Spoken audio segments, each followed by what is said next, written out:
Welcome to chapter 5 of Charly. We've been excited all week for this, so I'm happy to be here. I woke up this morning feeling deathly ill. Like, I haven't been that sick since my appendix burst, or almost burst. And I thought I was going to be too sick, and then it kind of just petered out. And here I am. Love when things peter out. Okay, Tanner, catch us up on where we're at on Charly. Oh my god. I believe we left Sam went on a date. Yeah, dating everyone. Yeah, he was a total dick. 2 dates a day. Yeah. Rude to a girl in computer science who then saved him from the police, drove him home, he continued to be a dick, and then he asked her for money to fly to go see Charly. The absolute noive. I'm still there. Thought I'd processed it. Tad! I've moved on emotionally from Tad. Tad holds no power over me. Well, yeah. So I'm excited to find out what happens. And thank you to our patrons for making quality content like this possible. And thank you most of all, Jack Wayland, for making quality content like this possible. I arrived in New York on a Monday afternoon with only $30 in my pocket. The taxi cost $12, but it put me right in front of Charly's apartment building. Her roommate, a girl majoring in Russian literature, told me Charly had a class, and she drew a little map so I could find it. I waited outside the classroom for her. By the time she arrived, most of the others had already gone in. She was walking with a guy. I stepped out into the hall to greet her. Hi. She looked at me, frowned, and excused herself from her friend, who went in the classroom. What are you doing here? I've changed my mind. I've decided I love you. I want to get married. Wait. Someone told me that in the film she's an art major. She's an art major. Why? And she's doing a nude painting, and he comes in and is like, Oh, that's a good movie. Yeah. But still. Uh-huh. I guess her being a philosophy student really isn't integral to her character in any way because she has no knowledge. An artist would never get with him. I've changed my mind. I've decided I love you. I want to get married. Doing this outside her classroom to me is a lot. Yeah. She's about to go into class, He is hysterical. He is. He's acting like a hysterical man. Sam, it's over. The professor was holding the door open for any latecomers. I've got a test this next hour. I'll wait for you. The professor closed the door and went in. No, look, it's really over. I don't want to see you again. A bell rang through the halls and she started for the door. I followed her. Just like that? I've come 2,000 miles to see you. I went 2,000 miles to get away from you. He doesn't respect the fact that she has a test. It's he's not oh, sorry, I'll come back later. Let's talk after. It's no, talk to me now. Do not make your problems her problems. Seriously. She walked into the room and shut the door in front of me. For a minute, I stood looking at the closed door. Then I decided the class was so big that the teacher couldn't know everybody in it.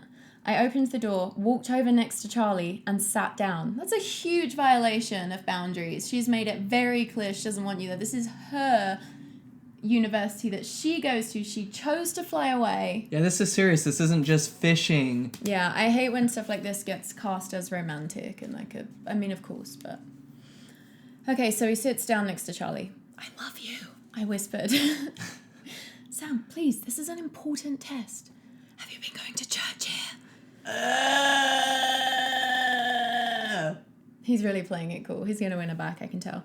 She nodded her head. The stack of exams came down our row. We each took one. Do you think you could get a Temple recommend? Class, the professor announced. I'd like to point out some corrections on the exam paper before you begin. First of all, on page 1... See, there was this snowstorm, and I wanted to have all of us at the restaurant go outside and have a snowball fight, but nobody would. And then I realised, I can't hear what he's saying about the exam, she complained. I hate this. Hate this. Just so we're clear. I came off of my deathbed to come read this. No respect, Jack Wayland. And then on page 3, there's a very important omission. We could get married at Christmas, or at least the first of the summer. I'm not marrying you. Why not? Quit talking or he'll think we're cheating. I'm not talking to you anymore. With nothing else to do, I looked at the test. Apparently, it was a course dealing with marriage and the family because the first question was an essay question asking for a discussion of the relative advantages and disadvantages of a couple living together without getting married. That is a Mormon wet dream. Yeah, they wish. Is that what you think a philosophy class at, like, where is it? Columbia is? He probably thinks his, like, Mormon dude opinions of, like, yes, a mother should be in the home. It's gonna, like, impress. I'm surprised it wasn't like, should women hold religious authority? Like, that's what everyone is curious about. It's like, no, everyone else has moved on from this, like, 200 years ago. Can I also flag the next comment he makes, which is, what kind of dumb class is this? I whispered. That's literally the class they made us take at BYU Idaho. Wasn't there an entire class, marriage and family studies, that we had to take? Yes! And no, it was Eternal Families. That was the name of the class. Along with all the other bullshit Eternal Family themed classes. We went to a propaganda themed university. 100%. And we majored in propaganda. Yeah. That's pretty awesome. Yeah. Makes you think. Yeah. She shook her head fiercely and wouldn't say anything. I sat and stared while she chewed her pencil. Her face was beet red and she wasn't writing anything. I see you cut your hair, I whispered. It looks okay. I'm sure I could get used to it. This is him trying to win her back by... I want to dig my fingernails into my skin, remove the skin, take a little hammer and chisel out my skull, break it, grab my brain, stick it in a blender, juice it, and then feed it to all my plants so that I never ever have to think about this person again. I would like to just pull out one of my teeth. Just like no pain relief, just that pleasure pain barrier. Nothing fancy. Okay, that's my reoccurring nightmare is like just losing teeth crumbling. Oh my god, I always have dreams that I'm swallowing a spider. Like when I swallow in my sleep, I'm like, or like a piece of metal or like anything. I always have swallowing things at night. Tell us your reoccurring nightmare in the comments. Anyway, so he's insulted her new haircut. Probably because it's a short feminist one, if I had to guess. I could get used to it. Oh, thank you. I Hey, totally that's asked so and nice, cared. yeah. I'm so glad you approved. Thank you for showing up here on test day to my class and After I've asked you to leave. If you loved her, you'd want her to do well on her test. That's all I'm saying. She turned her whole body away from me and started to write with her paper sideways on the desk. How about getting married during Thanksgiving vacation? No response. Sorry, but why are we on marriage? It's like you haven't even established like basic goodwill here. No. And you're like, oh, this is so stupid. You went from bitching about her constantly to being just like harassing her in public. I changed my mind because I dated a bunch of other girls and I got bored. Sorry. And I'm gonna be the biggest asshole to you again. The only creativity he's ever shown in this book is like how to be an asshole. Mm-hmm. It's just always surprising us. Ever more novel ways. There may be some requirement about having to be a member a year before being married in the temple, though, so we might have to wait until summer. Just like how Mormon all of this is very upsetting. It's like, this is not your priority right now, dude. No answer. Also, it's just the fact that he asked her, like, the third thing he asked, like, it's like the book had to establish that she'd still been going to church before he could be, like, talking about marriage. And she's not even trying to have this conversation, and he's, like, giving her a worthiness interview. No answer. Do they have any Ferris wheels open out here this time of year? Will you get out of here? She yelled. The entire class turned around. Fuck yeah, she's getting harassed in public. He's pushed her to breaking point though. If she's like she gave him every single signal and it's taking her having to yell in her class in front of everyone. This is like literal stalker behavior. This is abusive. Like this, you could get a restraining order for this. Like this is insane. This is not romantic. Well, you're going to love the next line because she said, will you get out of here? And then he says, only if you promise to talk to me after this stupid exam. I never want to see you again. I won't have you two disrupting my class, the teacher warned us. I won't have you two disrupting my class. That's his response to a woman yelling to a stranger, not a part of the class, who's harassing her. You've never seen him before. You shan't do... If you make another peep, I shall come over there and smite you with the ruler. Throw him out, Charly shouted. He's not supposed to be here. He's not even a student at this school, and I didn't ask him here. Well, thanks a lot. Young man, you'd better leave right now. Thank God, some sense at Columbia. Young man. I stood up. I came to... Do you think Jack Whalen's been to college? Possibly, but probably BYU. Yeah. Does it say? Where's the bio? I think someone sent us some hot gossip about Jack Whalen. Surely this isn't his only work. It's his magnum opus for sure. Tanner. I've been just wowed by the literary accomplishment. But Did you know there's a wonderful sequel that picks up where Charlie left off called In Sam? the Spirit World? How have we had this book for so long and not read that part? Oh my god, there's another one.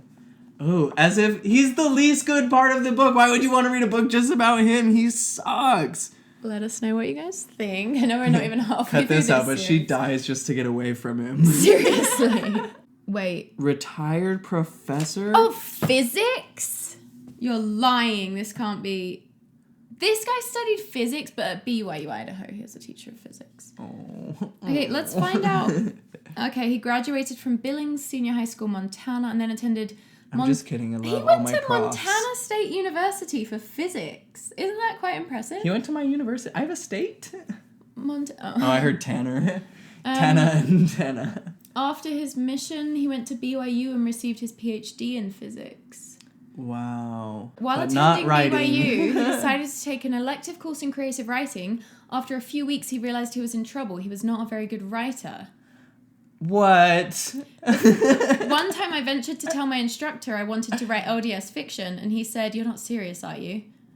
And then Jack says, "Certainly a fair question based on what he had seen in my writing. I became discouraged and dropped the course and didn't think about writing again for several years. And now some yuppies on the internet are destroying the soul of his life.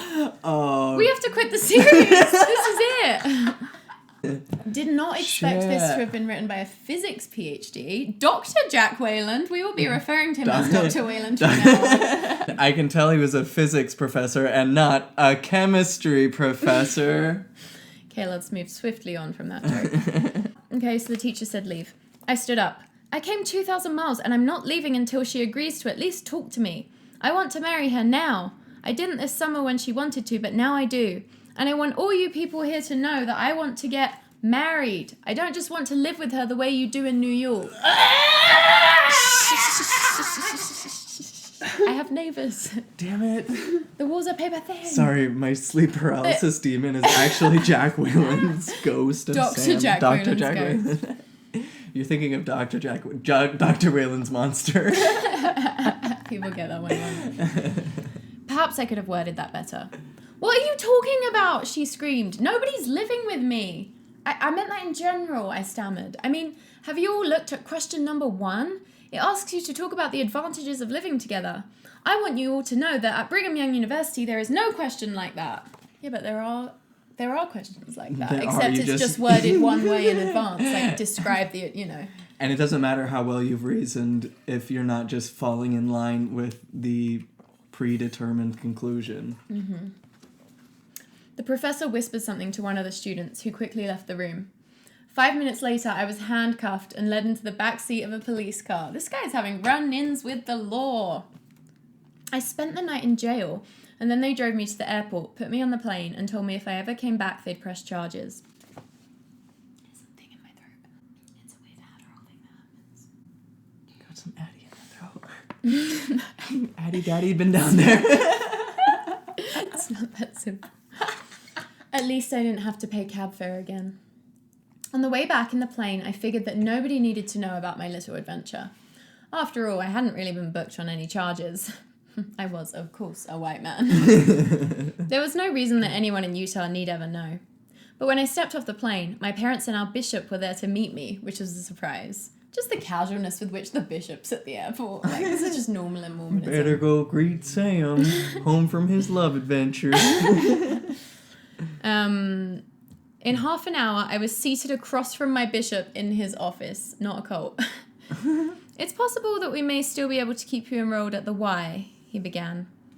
As he explained it, there was in Charlie's class a member of a bishopric of a Long Island ward. After I'd been expelled from class, the professor went on a harangue about Mormons. Wait, how did they know he was Mormon? They're just like, wow, this is a crazy person. It must be a Mormon. If people are just assuming you're Mormon by the The crazy bishop things is you know. explaining the story. That's the bishop saying, as he explained it, there was in Charlie's class a member of a bishopric of a Long Island ward. After I'd been expelled, the professor started bitching about Mormons. But how did the professor know that? He doesn't know that. He doesn't know that. He just knows this that is just Sam... coming up casually No, in class. it's because Sam stood up and said in front of the whole class at BYU we would never have that question. Oh, Yeah. God, I forgot. I'm sorry, blacked out. The good brother stood up to defend the church and to assure everyone that not all Mormons are as crazy as me.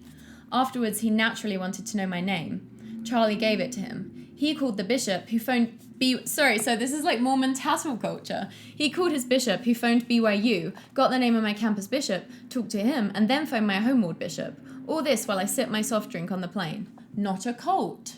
As much as I'm not on Sam's side, Yeah. that is still a bit weird.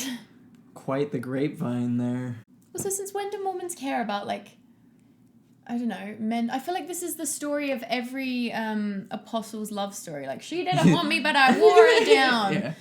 I'm and surprised I repeatedly showed up to her job at the Dairy Queen. So this guy's, yeah, I don't know. I just feel there's a bit of a contradiction there. Over the next hour, Bishop Taylor and I worked out the terms of my repentance. It was decided that I would pay Kay back by dropping a couple of classes and working in the computer center. I would spend my weekends carefully chaperoned with my parents in Salt Lake City. She lent him the money after all that? Yeah. Also, I don't Girl, really have some respect for yourself. I'm still kind of confused about why he's having to repent from the church's perspective. Like, because he, like, yelled in a class.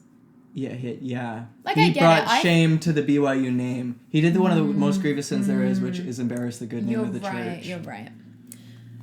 I would write, also, what are the chances there'll be another Mormon in that fucking philosophy class in a bishopric? You're right. You wish. You wish. Dr. Whalen. I would write the professor in charge of Charly's class and apologize. I would also write and apologize to Charly. I love how he has to be chaperoned every weekend because of this, though. He's like in his 20s. He's a fully grown man. Since I would be home weekends, my dad got me a job doing janitorial work on Saturdays. I was in a huge office filled with a dozen desks, and when I was there to work, it was completely empty and devoid of life. And that was the way I felt. After working on Saturday, I would go home, take a shower, and wait for my parents to inform me that a girl and her parents had been invited over for the evening. Somehow I suspected that I had been chosen by some young adult group as their service project. Why would a girl and her parents show up? It's like it's almost like the parents are doing like they're still carrying on with like the potential arranged marriage thing or whatever. This is not I don't even think this is a thing, is it? Still? I have no idea. Maybe as a But it's always a girl. It's not whatever just like people from the ward. It's a girl. Yeah, so it's like he's repenting, but we want these women to be used to help you. Mm-hmm. Women as objects. I would sit politely at supper across from the girl appointed for the evening by some committee, and we would talk about computers. Okay, also, not a cult. Isn't that like the entire premise of lots of cults? The leader gets to decide who marries who and who has sexual relations with who. It's just like very weird. We would talk about computers, not because I wanted to, but since I wasn't very talkative, she would invariably ask about my major. I'd tell her... Invariably is such a Mormon word to me. Yeah. I feel like one apostle used it once and everybody else was like, that's a good word. Invariably. I'd tell her, then she'd say that she didn't know anything about computers, and I'd begin my canned lecture, putting both me and her to sleep. One girl was different. I told her that I was majoring in computer science, and she said, that sounds really dull. Do you really think so? I asked, full of hope. She was a ballet dancer at the U of U, and I asked about her ankles. They were very strong. She showed me some exercises I could do for mine. I enjoyed talking to her. I think I even laughed.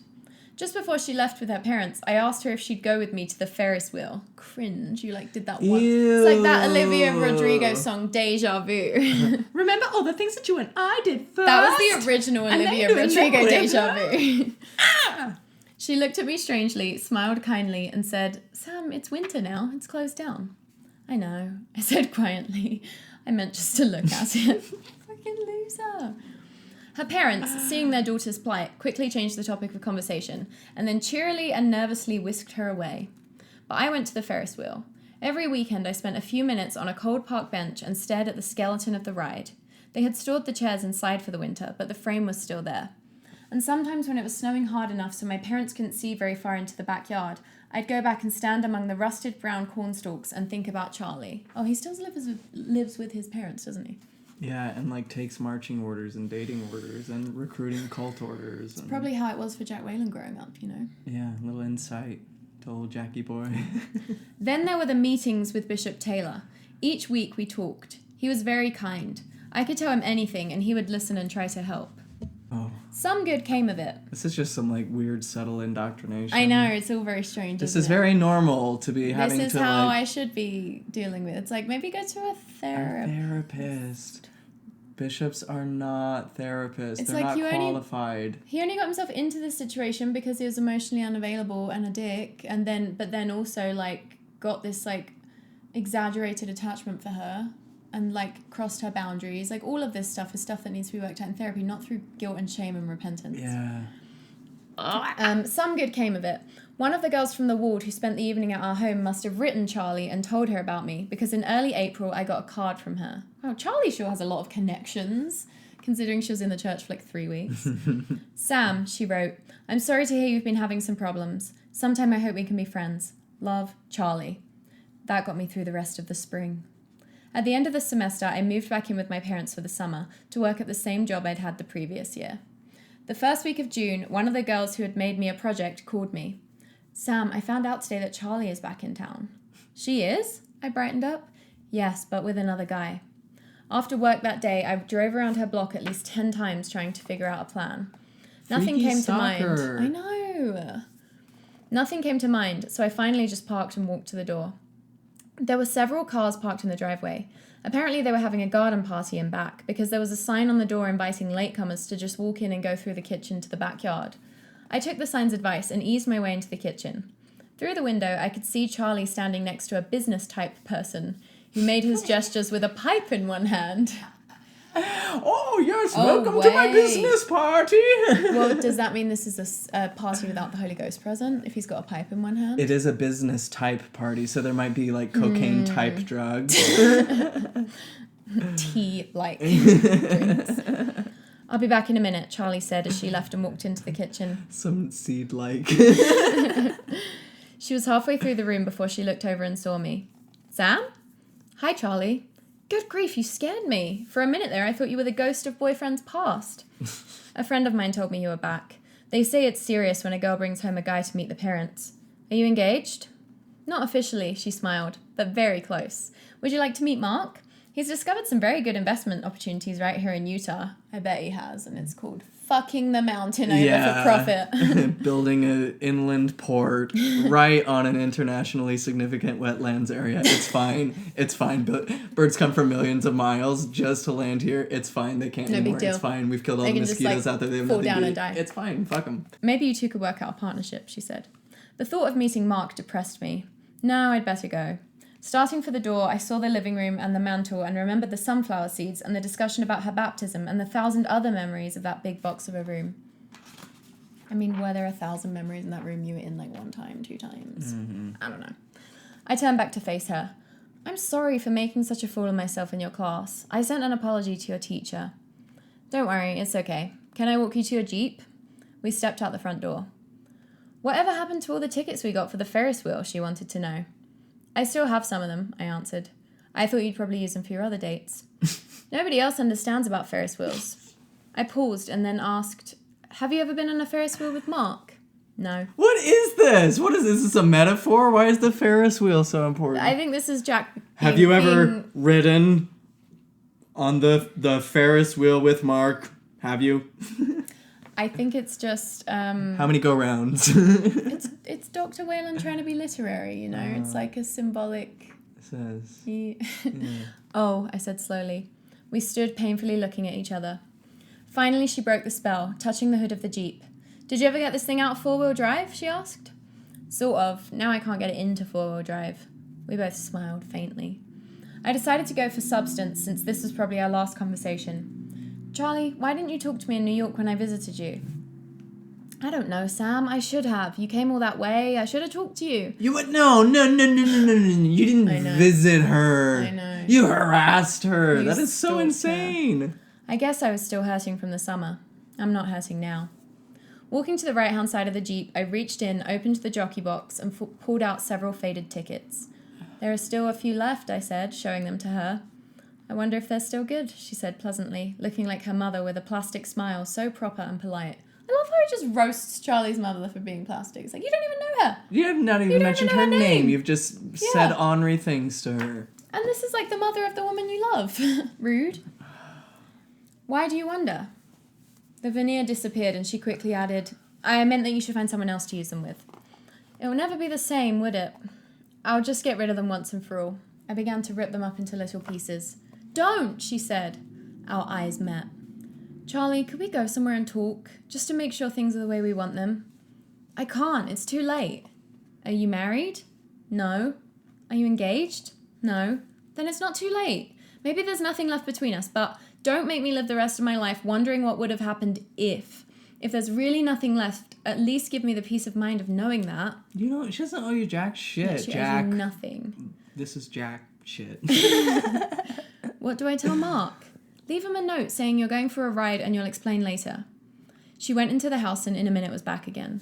We drove to the park, gave Mr. Rafferty the rest of the tickets, and got into the Ferris wheelchair. It's also such a Mormon view of relationships, because even though I think people should be free to like see their exes if they want to and stuff, she's almost engaged to this guy. So in an ideal non-Mormon world, she'd be like very, they would be in a very close relationship, much closer than this like few week thing she'd had with this guy. It's reasonable for her to like want to check in with her partner and be like, hey, is it okay if I go and have like a really intense talk with like an ex-boyfriend who we've never, you know, at this party that you've come to, who came to my university and made a scene. Yeah, he's also like, the new boyfriend is presumably at her parents' house for the first time, about to get engaged. She's probably nervous, like not wanting to be left alone while she goes and chats to her ex, like, you know. I wonder if we will. Okay, so they got into the Ferris wheel, gave Mr. Rafferty the tickets. I was listening. They went off and left him. Oh, did I not read that bit? No, I think you did. I just, like, it's just hitting me yeah, what I know. you're saying. I just know. Like, that's nuts. That is, like, it's a party at her parents' house. That's so nuts. Yeah. And probably his first night. Anyway, we've said it. So now they're in the Ferris wheel. I was listening to Mark through the window while I wrote the note. I think he's talking my dad into buying a duplex for rental income. Actually, a wise investment. Yeah, if he really did that smart. whenever this book was invented, he's probably doing well. Then the trip out here won't be a waste of time. Someday he's going to be the governor of New York. I'm sure of it. He has a word of wisdom problem. You always have to classify people, don't you? Do all Mormons do that? I don't know. You're a Mormon, you tell me. Yes, I'm still going to church. Wait, is he talking about... The partner who's still smoking the pipe. He has... Oh my god. I know. He has a word of wisdom. You know who else smoked a pipe? Joseph fucking Smith. Remember the F. But that's why we're not going to feel bad when Charly breaks off for engagement, and that's why we don't care about this guy's feelings, and that's why it doesn't matter that she's engaged to someone else. This guy's better because he doesn't smoke a pipe, even though he's mean and boring and harassy and stuff. Yes, I'm still going to church. That was your next question, wasn't it? Is that where you met Mark? No, he's not LDS, but I've asked him if he'd like to take the lessons. What did he say? It's going to take a little work, but he'll come around. Are you in love with him? I should be. That's what everyone keeps telling me. Who? Who's telling you that? Mark. Fucking Mark. No wonder if he has a word of wisdom problem. Well, are you?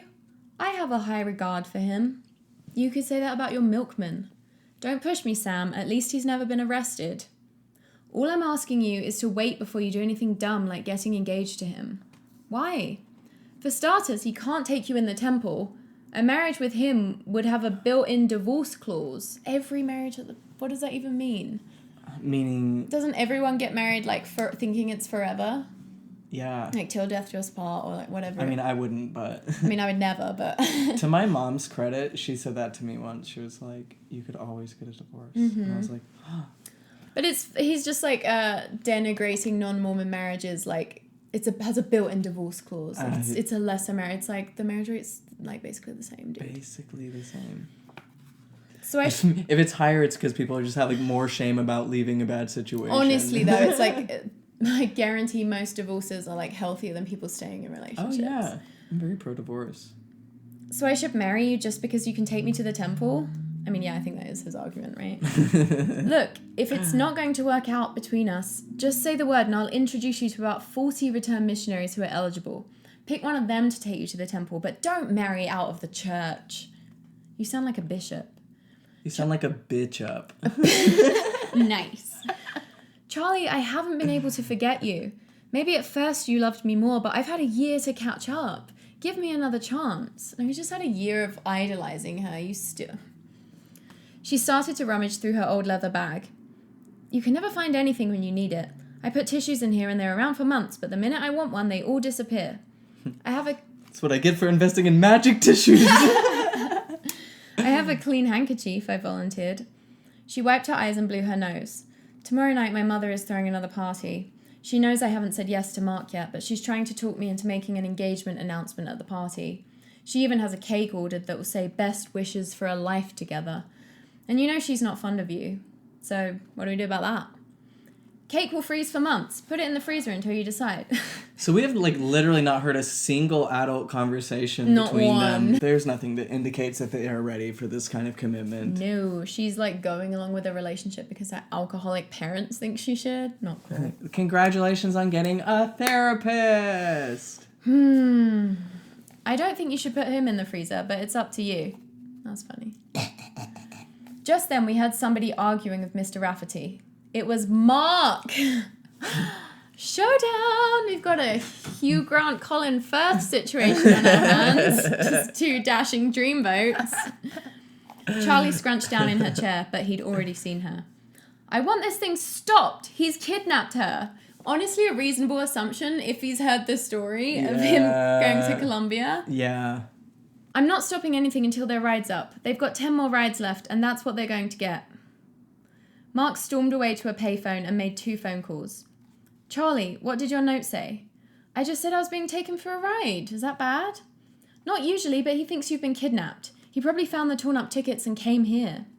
Mark hurried back to the Ferris wheel and began arguing again with Mr. Rafferty. Okay, is Mark from Utah? Why would he see torn up things and be like, they've gone to the Liberty Park Ferris wheel? I know, it's his first night. What the hell? Really bizarre, but let's not question.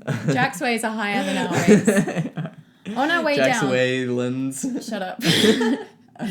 Ice, thin ice. So thin. On our way down, Charly tried to explain, but Mark lunged for me, missed, didn't get away in time, and was struck on the shoulder by part of the frame. The blow threw him against Mr. Rafferty, the 90-year-old man with hard of hearing, with bad hearing.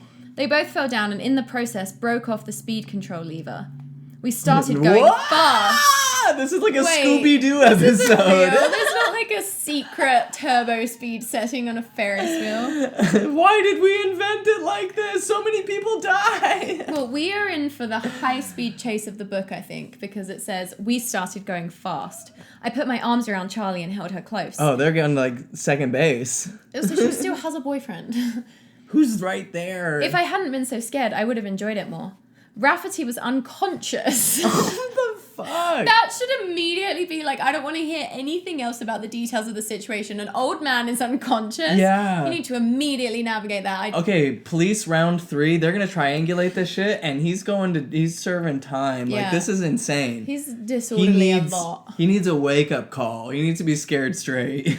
Wayland, no. Rafferty was unconscious, but Mark got up, looked around, grabbed a long pole, and crammed it into the gear mechanism. The pole jerked out of his hand, throwing him to the ground. This is a physics professor. This gives you the kind of... he knows his stuff. He knows his stuff. Pull up a pole.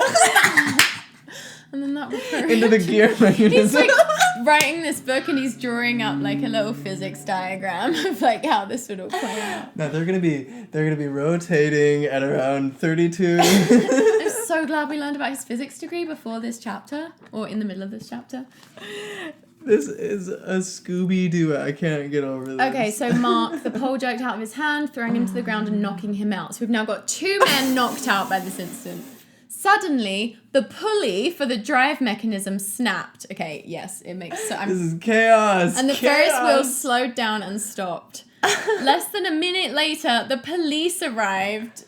You would get apparently called by Mark from the payphone. I also think Jack Wayland's what's the most exciting thing that can happen in a book? Police. It's the police show. But they'll be there to defend him. This is the 3rd police incident in this book, But they're going to see his temple. They're going to see he's the only one with a temple recommend.